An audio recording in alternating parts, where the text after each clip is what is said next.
sexual, horror o droga na hindi angkop sa mga bata.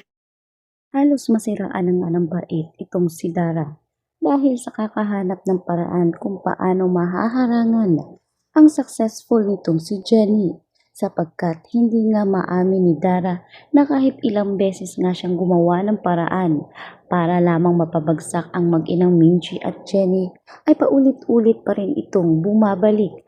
Kaya naman pilit na nga ngayong kinakausap ni Dara itong si Miss Monica. At halos siraan na nga rin niya itong si Jenny.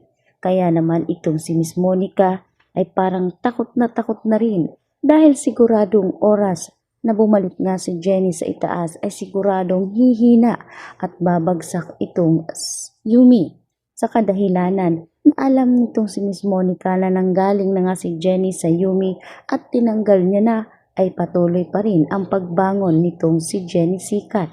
Kaya naman ngayon ay gagawa nga ang dalawa ng paraan kung paano nga masusolusyonan ang kanilang problema.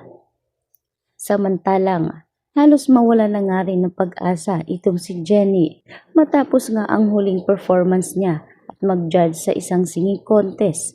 Tila ba nang liliit na si Jenny sa kanyang pagkatao at halos hindi na rin siya makapaniwala sa nangyayari sa kanya ngayon. Kaya naman dito ay napilitan si Jenny sumuko na lamang sa laban at hayaan na lamang ang mga pangarap na maglaho na parang bula. Ngunit itong si Miss Vanna ay ayaw ngang tigilan si Jenny. Sinabi ni Miss Vanna na pagod siya sa mga taong mabilis lang sumuko sa kanilang mga pangarap. Kaya sinabi ni Miss Vanna na bumalik na lamang si Jenny at puntahan si Miss Vanna kung handa na ito. Kaya naman habang abala si Miss Vanna sa kanyang agency, ay nagulat nga siya nang biglang sumulpot itong si Jenny na parang isang kabuti. Tuwang-tuwa si Miss Vanna dahil sa wakas ay napagtanto na rin ni Jenny ang mga ibig sabihin ni Miss Vanna. Kaya naman sa puntong ito ay inamin nitong si Jenny na handa na siyang harapin ang lahat ng mga pagsubok na darating sa kanya at wala umano siyang balak na isuko ang kanyang mga pangarap.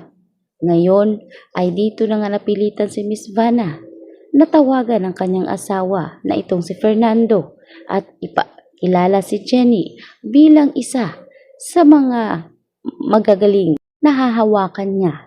Sinabi rin ni Miss Vanna na si Jenny ay magaling kumanta at ikinwento na nga rin ni Miss Vanna ang tungkol sa nangyari dito kay Jenny sa Yumi. Kaya awang-awa nga itong si Fernando dito kay Jenny Sikat at ipinapangako niya na sa pagkakataong ito ay hindi na babagsak muli itong si Jenny. Samantalang tuloy-tuloy na nga kaya ang pagbagsak nitong si Megan matapos nga niyang malaman ang pagbaliktad nitong si JC at ang pagsasalita nito sa harap ng kamera, ay dito nga siya galit na galit sa binata at sinabing wala na umano siyang tiwala dito. Si JC umano ang kaisa-isang taong pinagkakatiwalaan niya, ngunit tulad ng iba ay tinraidor din umano siya.